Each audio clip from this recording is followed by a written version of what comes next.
So hello dear students, তোমরা যারা যারা ক্লাস 8-এ পড়ছো তোমাদের জন্য অত্যন্ত গুরুত্বপূর্ণ একটা নিউজ, সেটা হচ্ছে এনএমএস পরীক্ষার ফর্ম ফিল আপ কিন্তু শুরু হয়ে গেছে।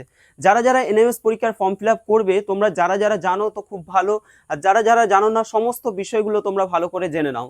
প্রথমত, যদি আমরা দেখি যে এই পরীক্ষা কারা কারা দিতে পারবে, আচ্ছা দিতে গেলে তাদের কি কি ক্রাইটেরিয়াগুলো রয়েছে এবং তাদের যে ফর্ম ফিল আপ করার জন্য কোথায় যেতে হবে, কিভাবে ফর্ম ফিল আপ করবে, এই সমস্ত বিষয় নিয়ে আজকের আলোচনা রয়েছে। এবং তার সাথে প্রিপারেশন তোমরা কিভাবে নেবে, কিভাবে এনএমএস পরীক্ষার জন্য প্রিপারেশন নেবে, তারও সম্পূর্ণ গাইডলাইন তোমাদের আজকের জন্য থাকছে। দেখো, প্রথমত তুমি যদি ক্লাস 8-এর স্টুডেন্ট হয়ে থাকো, ধরো তুমি এখন ক্লাস 8-এ পড়ছো, তাহলেই কিন্তু তুমি এই এক্সামটা দিতে পারবে। আরও কি কি ক্রাইটেরিয়া রয়েছে একটা একটা করে বলছি। প্রথমত, যদি তুমি ক্লাস 8-এ এখন পড়তে থাকো আর কি, তাহলে তুমি এই এক্সামটা দিতে পারবে। এবার দেখো, এই যে এক্সামটা, এটার নাম হচ্ছে NMMSE। এটা একটা স্কলারশিপের এক্সাম, ঠিক আছে? এটা একটা স্কলারশিপের এক্সাম এবং এর ফুল ফর্ম হচ্ছে ন্যাশনাল মিনস কাম merit scholarship examination. National means কাম মেরিট স্কলারশিপ এক্সামিনেশন। এবং এটা হচ্ছে তোমাদের 2026 সালের, ঠিক আছে? তো এর মধ্যেই তোমাদের এই নোটিফিকেশনটা এসছে। এই নোটিফিকেশনে তোমাদের কি কি বলেছে সমস্ত বিষয় নিয়ে আজকে আলোচনা করতে চলেছি। দেখো, প্রথমত প্রথমত আমাদের বলেছে যে যারা ক্লাস 8-এ পড়ছে তারাই এই এক্সামটা দিতে পারবে। এবং এই এক্সামটা কবে কন্ডাক্ট হবে, এই যে এনএমএস পরীক্ষাটা, এই পরীক্ষাটা কবে নেওয়া হবে? দেখো, এটা হচ্ছে 20 ডিসেম্বর 2026। তাহলে 20 তারিখে, ডিসেম্বরের 20 তারিখে, হাতে কিন্তু আর বেশি সময় নেই, ডিসেম্বরের 20 তারিখে তোমাদের এই এক্সামটা হবে। হলো। এরপর দেখো কারা কারা পরীক্ষাটা দিতে পারবে। প্রথমত, যারা ক্লাস 8-এ পড়ছো এবং সে যদি কোনো গভর্নমেন্ট যে স্কুলগুলো রয়েছে সেই গভর্নমেন্ট স্কুল থেকে বা গভর্নমেন্ট পরিচালিত কোনো স্কুল, বা বলতে পারো গভর্নমেন্ট স্পন্সার্ড কিছু স্কুল আছে, হ্যাঁ, সেইগুলো থেকে তোমরা কিন্তু দিতে পারবে। যেমন গভর্নমেন্ট স্পন্সার্ড স্কুল ইনক্লুডিং মাদ্রাসা, বা মাদ্রাসা স্টুডেন্টরাও দিতে পারবে যেগুলো গভর্নমেন্ট স্পন্সার্ড, সেই স্কুলগুলো থেকে, ঠিক আছে? এবার দেখো কারা এই এক্সামটা দিতে পারবে। যারা 55% যাদের মার্কস আছে, অর্থাৎ তুমি ফাইনাল এক্সামিনেশনে যদি যদি 55% তোমার মার্কস থাকে, তাহলে তুমি দিতে পারবে। আবার দেখো, যারা SC ST বা ডিসেবিলিটিস ক্যান্ডিডেট যারা রয়েছে, তাদের ক্ষেত্রে 5% রিল্যাক্সেশন রয়েছে। অর্থাৎ কি, যাদের SC আছে, যাদের ST আছে, বা যাদের ডিসেবল সার্টিফিকেট রয়েছে, তোমাদের ক্ষেত্রে 50% মার্কস থাকলেই হবে। ক্লাস 7-এ তুমি যদি 50% মার্কস পাও তাহলেই হবে। আর জেনারেলদের ক্ষেত্রে 55% মার্কস থাকতে হবে, ঠিক আছে? নেক্সট দেখো, স্টুডেন্ট অফ কেন্দ্রীয় বিদ্যালয়, জওহরলাল নবোদয় বিদ্যালয় and state government run residential school or any private school are not entitled to apply. তার মানে কি, যারা ধরো কেন্দ্রীয় বিদ্যালয় বা জওহর নবোদয় যেটা বিদ্যালয়, বা স্টেট গভর্নমেন্টের যেগুলো ধরো কোনো নিজস্ব প্রাইভেট যে স্কুলগুলো আছে, সেখানে স্টুডেন্টরা কিন্তু দিতে পারবে না, ঠিক আছে? নেক্সট দেখো, প্রত্যেকটা পয়েন্ট ভালো করে বুঝে নাও, তাহলে তোমাদের জিনিসটা বুঝতে সুবিধা হবে। এবার দেখো, এখানে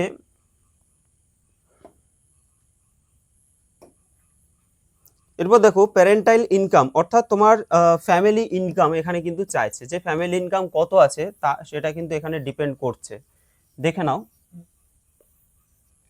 দেখো, প্যারেন্টাল ইনকাম মানে হচ্ছে তোমার বাবা মার টোটাল যে ইনকাম, সেটা of the candidate should be within the limit of 3,50,000, 3,50,000, ঠিক আছে? 3,50,000 টাকা যদি পার বছরে তার থেকে যদি কম হয়, 3,50,000-এর থেকে যদি বার্ষিক ইনকামটা কম হয়, তবেই কিন্তু তুমি ফর্ম ফিল আপটা করতে পারবে।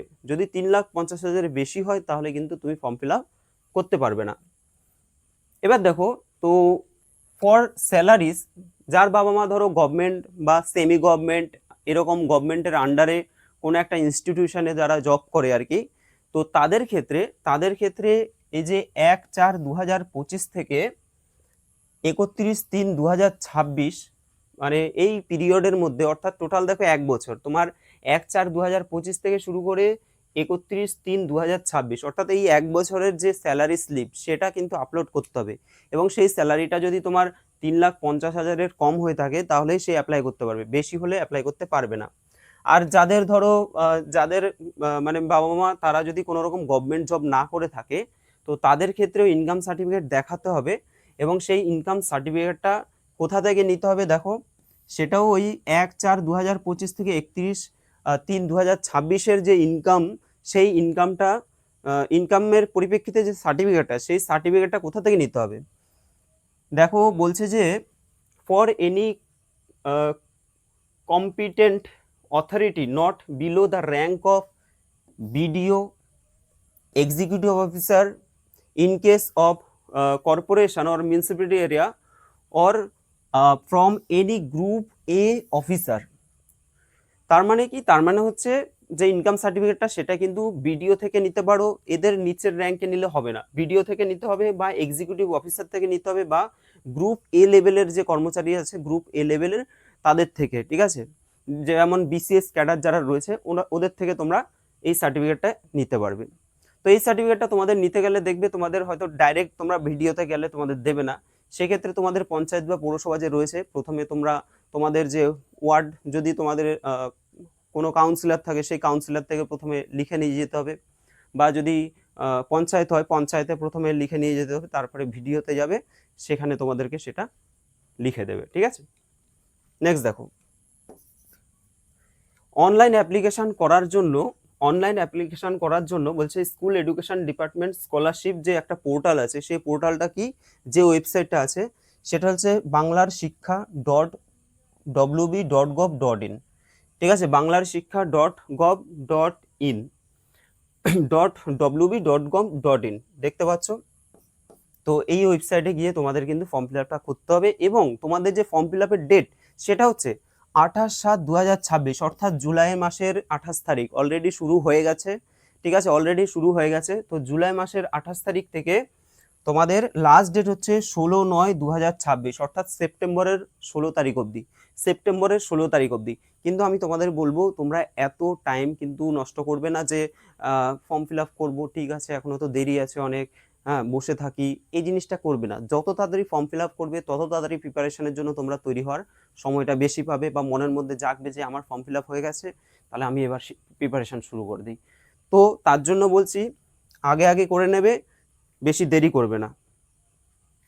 চলো নেক্সট,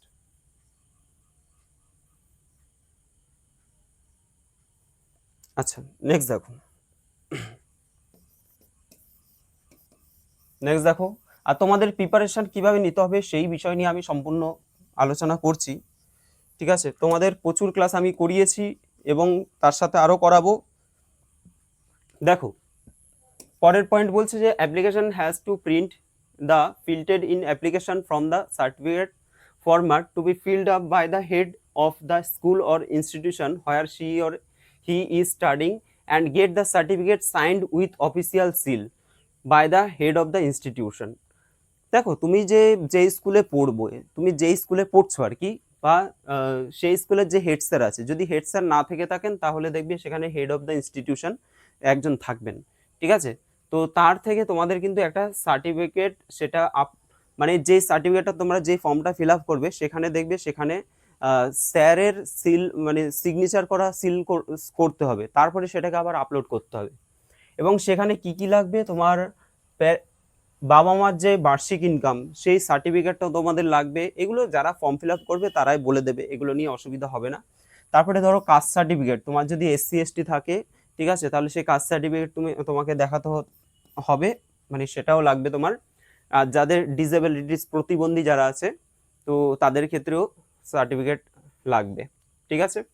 এবার আরেকটা জিনিস হচ্ছে এই যে এখানে কিন্তু তোমাদের 200 KB যেটা পিডিএফ ফরম্যাটে বলছে the maximum size of each scan documents should be 200 KB PDF ফরম্যাটে রাখবে। তার মানে কি, এই যে ডকুমেন্টসগুলো আমাদেরকে আপলোড করতে হবে, এই ডকুমেন্টসগুলো আপলোড করতে গেলে সেগুলোর পিডিএফ ফরম্যাটে রাখতে হবে এবং 200 KBর মধ্যে রাখতে হবে, ঠিক আছে। তো এগুলো তোমাদের যারা ফর্ম ফিল আপ করবে তারাই করে দেবে। আচ্ছা, আর হচ্ছে তোমাদের একটা ফটোকপি রাখবে, মানে হচ্ছে ছবি রাখবে, সেই ছবিটা হচ্ছে 50 KBর মধ্যে হতে হবে এবং সেটা 3.5 বাই 4.5, অর্থাৎ পাসপোর্ট যে সাইজটা হয় সেই সাইজের আর কি, এবং 20 কেবির মধ্যে সেটা রাখতে হবে। নেক্সট দেখো, আচ্ছা এবার application submission is complete only when the certificate from head of the school or institution or other necessary documents are uploaded as the candidate of the applicant will be cancelled. আচ্ছা তোমাদের এগুলো কিন্তু ঠিকঠাক করে upload করতে হবে, যা যা চাইবে সেগুলো আপলোড করতে হবে, এবং সেগুলো যদি উল্টাপাল্টা হয় তাহলে কিন্তু ক্যান্সেল হতে পারে। নেক্সট দেখো, every applicant must have a bank account. প্রত্যেক যারা ধরো ফর্ম ফিল আপ করবে সবার কিন্তু একটা করে ব্যাঙ্ক অ্যাকাউন্ট থাকা জরুরি, in his or her name in SBI or any public sector bank or any scheduled bank where has core banking facility।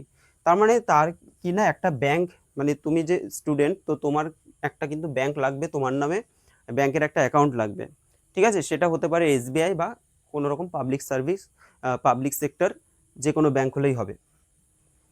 This account may be signed or joint account, single or joint account. এই অ্যাকাউন্টটা তোমার single অ্যাকাউন্টও হতে পারে, joint অ্যাকাউন্টও হতে পারে, কোনো অসুবিধা নেই। In case of joint bank account, যদি জয়েন্ট কারো অ্যাকাউন্ট হয়ে থাকে তাহলে সেক্ষেত্রে he or she must be the first holder of the account. এই জায়গাটা ভালো করে বুঝবে, দেখবে এই সব জিনিসগুলো গন্ডগোল করবে না, কারণ তোমরা যদি স্কলারশিপটা পেয়ে যাও সেক্ষেত্রে তোমাদের টাকা পয়সা পেতে কিন্তু অসুবিধা হয়ে যাবে, ঠিক আছে? স্কলারশিপটা যদি পাও, তুমি যদি পাস করো, সেক্ষেত্রে তোমাকে তো সেই টাকাটা তোমার ব্যাংকে তো অ্যাকাউন্টে তো ঢুকবে, তো সেটা ঠিকঠাক যাতে পাও তার জন্য কি করতে হবে, প্রথমত নিজের নামে যদি অ্যাকাউন্ট থাকে, মানে থাকতেই হবে নিজের নামে একটা ব্যাংক অ্যাকাউন্ট থাকতে হবে। এবার নিজের নামে ব্যাংক অ্যাকাউন্ট থাকলেও অনেক সময় কি হয়, মানে কিছু কিছু আছে সিঙ্গেল অ্যাকাউন্ট, মানে নিজের নামেই শুধু আছে, সেখানে কোনো জয়েন্ট অ্যাকাউন্ট নেই, আবার অনেকটা থাকে জয়েন্ট অ্যাকাউন্ট।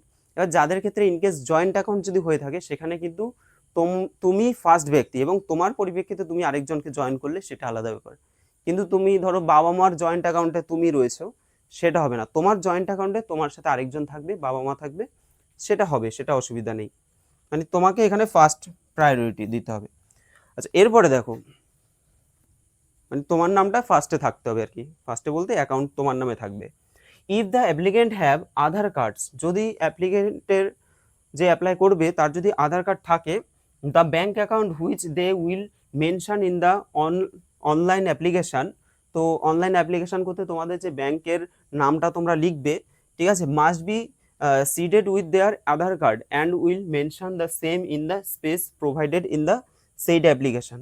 তাহলে অ্যাপ্লিকেশানে সেই আধার কার্ডটা তোমাদের টাম্বারগুলো লিখতে হবে, এবং একটা জিনিস মনে রাখবে, আধার কার্ড তোমরা ভালো করে দেখে নেবে, আধার কার্ডে যেন সব ঠিকঠাক থাকে, এবং ব্যাংকের যে অ্যাকাউন্টটা থাকবে সেই ব্যাংক অ্যাকাউন্টটা যাতে আধার কার্ডের সাথে লিঙ্ক করা থাকে এটা খেয়াল রাখবে। যদি লিঙ্ক না করা থাকে তোমরা ব্যাংকে গিয়ে তোমরা লিঙ্ক করিয়ে নেবে, ঠিক আছে? এই জিনিসটা করবে, কারণ কি টাকা পয়সার ক্ষেত্রে পরে অসুবিধা আর হবে না যদি ঠিকঠাক সাজিয়ে নাও জিনিসটাকে। নেক্সট দেখো, আচ্ছা লাস্ট একটাই আছে, candidate are requested to check email which is given in the form and SMS of his or her registered mobile number regarding acceptance or rejected of his application after online form fill up time to time। যখন তুমি form fill up করবে সেই form fill আপটা তোমার accept করা হয়েছে নাকি reject করা হয়েছে, মানে সাকসেসফুল কি দেখাচ্ছে সেটা তোমাদের কিন্তু চেক করে দেখতে হবে, ঠিক আছে? এই হচ্ছে তোমাদের মোটামুটি এই নোটিফিকেশনের আপডেট। এবার আচ্ছা আরও কিছু রয়েছে এখানে, দেখো দুটো পেজ দিয়েছে, ঠিক আছে? এই পেজটা তো, হ্যাঁ এক মিনিট, দেখো আর কি বলা হচ্ছে দেখে নিই আমরা। এখানে বলছে দেয়ার আর টু এডুকেশনাল ডিস্ট্রিক্টস, দুটো ডিস্ট্রিক্ট রয়েছে, কি কি, in addition to 23 administrative districts in West Bengal. তাহলে 23টা আমাদের তো ডিস্ট্রিক্ট রয়েছে, দেয়ার আর তার মধ্যে দুটো ডিস্ট্রিক্ট, সেটা হচ্ছে একটা হচ্ছে ব্যারাকপুর এডুকেশন ডিস্ট্রিক্ট, একটা Barrackpore education district sub division যেটার ব্যারাকপুর এবং বিধাননগর রয়েছে, আর হচ্ছে শিলিগুড়ি এডুকেশন ডিস্ট্রিক্ট যেটার সাব ডিভিশন হচ্ছে শিলিগুড়ি। এই দুটো ডিস্ট্রিক্টের ক্ষেত্রে শুনে রাখো, ঠিক আছে? যার এই ডিস্ট্রিক্টের মধ্যে আছে তারাই শোনো, এই পদটা তাদেরই লাগবে। If an applicant studying in any school under Barrackpore or Bidhannagar, যদি তুমি ব্যারাকপুর বা বিধাননগরের কোনো স্কুলে যদি পড়ে থাকো তাহলে বলছে এই সাবডিভিশনের মধ্যে যদি পড়ে থাকো, he or she must choose Barrackpore as district instead of north চব্বিশ পরগনা ওর কলকাতা, তাহলে তুমি নর্থ চব্বিশ পরগনা বা কলকাতার ডিস্ট্রিক্টের পরিবর্তে তুমি কিন্তু ব্যারাকপুর চুজ করতে পারো। ঠিক আছে, তোমাকে চুজ করতে হবে, মাস্ট চুজ বলে দিয়েছে, তাহলে তোমাকে সেক্ষেত্রে ব্যারাকপুরটা চুজ করতে হবে। নেক্সট দেখো, if the candidate is studying in any school under Siliguri subdivision, এবার যারা শিলিগুড়ি সাবডিভিশনের মধ্যে পড়বে, he or she must choose Siliguri as district instead of Darjeeling, তোমাকে কিন্তু শিলিগুড়ি চুজ করতে হবে দার্জিলিং এর পরিবর্তে, এটা তোমাদের মাথায় রাখবে। নেক্সট দেখো, application should option for the district in which his school is situated, অর্থাৎ তোমরা যে অ্যাপ্লিকেশন করবে সেখানে তোমাদের যে ডিস্ট্রিক্টটা চাইবে সেই ডিস্ট্রিক্টটা হচ্ছে তুমি যেই ডিস্ট্রিক্টে থেকে পড়াশোনা করছো, ধরো তোমার ডিস্ট্রিক্টটা কোথায়, ঠিক আছে, তো ডিস্ট্রিক্ট বলতে কি, তুমি ধরো তোমার তো বাড়ির ঠিকানা একটা, সেই বাড়ির ঠিকানা নয়, তুমি যেখানে পড়াশোনা করছো, ধরো আমি নদিয়াতে থাকি, আমার ঠিকানা হচ্ছে নদিয়া, কিন্তু আমি পড়াশোনা করি একটা উত্তর চব্বিশ পরগনার স্কুলে, তাহলে তোমাকে কিন্তু স্কুলের ঠিকানাটা দিতে হবে, ডিস্ট্রিক্ট লিখতে হবে তখন স্কুলের যে ডিস্ট্রিক্টটা সেটা, ঠিক আছে। আচ্ছা, state government does not charge any fees of this examination, তো স্টেট গভর্নমেন্ট এর জন্য কোনো রকম ফিস নেয় না, কিন্তু তোমাদের ফর্ম ফিল আপ করতে গেলে সেই ক্ষেত্রে তারা তো ফিস নেবে।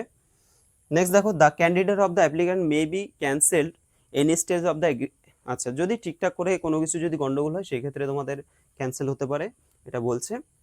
Notification for downloading online admit card will be given on notice section, please checking the scholarship portal for the same any further information.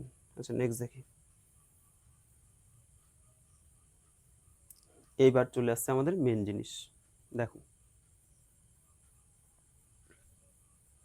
এইবার চলে আসছে তোমাদের প্রিপারেশন স্টাডিজের ব্যাপারটা, কি কি তোমাদের থাকবে পরীক্ষায়, কি কি থাকবে, কোন কোন সাবজেক্ট থাকবে সেটা। প্রথমত এক্সামিনেশন প্যাটার্ন অফ এনএমএমএস, তো এনএমএস পরীক্ষার এক্সামিনেশন প্যাটার্নটা কিরকম হবে, তোমাদের দেখো অবজেক্টিভ টাইপ অর্থাৎ এমসিকিউ টাইপের প্রশ্ন হবে, এমসিকিউ থাকবে, এবং সেখানে দুটো সাবজেক্ট রয়েছে, একটা হচ্ছে মেন্টাল অ্যাবিলিটি টেস্ট আর একটা হচ্ছে scholastic aptitude test. Mental ability টেস্টকে আমরা বলি ম্যাট বলে থাকি, যেটা আছে স্কলাস্টিক অ্যাপটিটিউড টেস্ট, এটা হচ্ছে স্যাড বলি আমরা। তাহলে ম্যাট আর স্যাড, ঠিক আছে, তোমরা তোমরা ইউটিউবে সার্চ করতে পারো MAT and SAT class by Ankit sir, just এটা লিখবে তোমরা, বা NMMS class by Ankit sir লিখবে, দেখবে তোমাদের পুরো সমস্ত ভিডিও চলে আসবে, গত বছর আমি তোমাদের প্রচুর ক্লাস করিয়েছি, সমস্ত ভিডিও তোমরা পেয়ে যাবে, ঠিক আছে, এবং এই বছরের ক্লাস শুরু করে দিয়েছি অলরেডি, আরও স্পিডে ক্লাসগুলো চলতে থাকবে। আচ্ছা, ম্যাট এবং স্যাট পোর্শন আছে, সেগুলো এমসিকিউ টাইপের হবে, অবজেক্টিভ মানে হচ্ছে এমসিকিউ টাইপ হবে, 90টা করে প্রশ্ন মানে 90 মার্কস করে থাকবে এবং 90টা করে প্রশ্ন থাকবে। নাম্বার অফ আইটেমস মানে হচ্ছে 90টা কোশ্চেন 90 নাম্বার, আবার এটাও 90টা কোশ্চেন 90 নাম্বার, 90 মিনিট করে টাইম থাকবে, ঠিক আছে, তাহলে 90 মার্কস 90 নাম্বার 90টা কোশ্চেন, টোটাল 90 কত 180, টোটাল হচ্ছে 180তে পরীক্ষা হবে তোমাদের, ওকে। আচ্ছা এবার দেখো এখানে সিলেবাস সম্পর্কে একটু বলেছে, তো সিলেবাস বলছে there is no prescribed syllabus for NMMS examination, নির্দিষ্ট করে কোনো সিলেবাস এখানে বলেনি, তবে standard of item shall conform to the level of 7 and 8, মোটামুটি 7 এবং 8 স্ট্যান্ডার্ডের কোশ্চেন তোমাদের হয়ে থাকে, 7 এবং 8 স্ট্যান্ডার্ড, ঠিক আছে। আর স্কলাস্টিক অ্যাপটিটিউড টেস্ট কম্প্রাইজ বলছে ফলোয়িং সাবজেক্ট, কি কি থাকে, ম্যাথামেটিক্স থাকে, physical science, life science, history, geography. দেখো এখানে দুটো সাবজেক্ট আছে, একটা হচ্ছে মেন্টাল অ্যাবিলিটি টেস্ট, এটা হচ্ছে ম্যাথ পোর্শন, এটা তোমাদের বইয়ে কিন্তু তোমরা কোনো কিছু পাবে না, এটা তোমাদের কাছে, এটা তোমাদের যে অঙ্ক বই, বাংলা বই, ইতিহাস বই, ভূগোল বই, কোনো বইয়ে কিন্তু এই ম্যাথ পোর্শনটা পাবে না। ম্যাথ পোর্শনের জন্য তোমাদের আমি যে ক্লাসগুলো করাচ্ছি সেই ক্লাসগুলো তোমরা দেখতে থাকবে এবং কিছু বই তোমরা কিনে নেবে, কি বই কিনবে, কিভাবে তোমরা প্রিপারেশন নেবে, সেগুলো সমস্ত কিছু এক এক করে তোমাদের বলবো।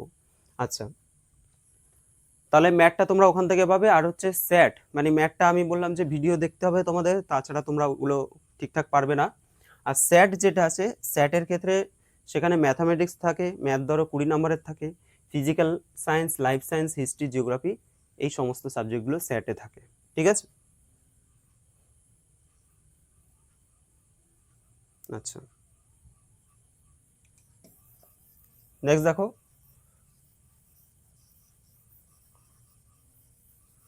লাস্ট কি বলছে, লাস্ট বলছে যে আচ্ছা, টোটাল ওয়েস্ট বেঙ্গলে যদি আমরা দেখি যে সিট সংখ্যা সেটা হচ্ছে 7,250টা সিট রয়েছে, অর্থাৎ 7,250 জন কিন্তু এই স্কলারশিপটা পাবে। ঠিক আছে? আমাদের টোটাল বলছে অ্যামং 25 যে ডিস্ট্রিক্ট রয়েছে, 25টা ডিস্ট্রিক্ট, তার মধ্যে অবশ্যই ইনক্লুড হচ্ছে ব্যারাকপুর আর হচ্ছে শিলিগুড়ি মিলিয়ে টোটাল যে 25টা ডিস্ট্রিক্ট হয়ে যাচ্ছে। তো এইগুলোর থেকে কিন্তু টোটাল 7,250 স্টুডেন্টকে কিন্তু নেওয়া হবে, তারা স্কলারশিপটা পাবে। ঠিক আছে? চলো, এখানে তো মোটামুটি এটাই নোটিফিকেশন ছিল, তো এখানে আর কোনো কিছু নেই। তো নোটিফিকেশন তোমরা দেখতে পেয়েছো এবং কবে থেকে তোমরা অ্যাপ্লাই করতে পারবে সেটাও দেখে নিয়েছো। তো তোমাদের মোটামুটি 16 তারিখ অবধি রয়েছে। ঠিক আছে? সেগুলো সব বলে দিয়েছি। তো তোমাদের এখন কাজ হচ্ছে প্রিপারেশনটাকে শুরু করা। ফর্ম ফিল আপটা তো অবশ্যই করতে হবে, তার সাথে প্রিপারেশনটা শুরু করতে হবে। এবার প্রিপারেশনটা তোমরা কিভাবে নেবে? দেখো, আমি তোমাদের প্রচুর ভিডিও গত বছর করিয়েছি এবং এই বছর আরও বেশি ভিডিও আসবে। ঠিক আছে? এই বছর তোমাদের কাছে একটা ডিজিটাল বোর্ডও আছে, তো সেই ক্ষেত্রে তোমাদের ভিডিওগুলো কিন্তু আরও দারুণ হতে চলেছে। ঠিক আছে? আর কমপ্লিট প্রিপারেশন এনএমএস এর আমি তোমাদের করাবো। ঠিক আছে? তোমরা শুধুমাত্র অঙ্কিত স্যার বা এনএমএস বা অঙ্কিত স্যার লিখবে, বা মিডনাইট সান স্টাডি বলে তোমরা শুধু সার্চ করবে, তোমরা সমস্ত কিন্তু জিনিসগুলো দেখতে পাবে। ঠিক আছে? যারা যারা ক্লাস 8-এ পড়ছো অবশ্যই চ্যানেলটাকে সাবস্ক্রাইব করে রাখো। তো আজকের জন্য এখানে দেখা হচ্ছে তোমাদের সাথে পরের ভিডিওতে, এবং এনএমএস এর কমপ্লিট প্রিপারেশন নিয়ে কিন্তু এর পরবর্তীকালে ভিডিও আসতে চলেছে। চলো, টাটা।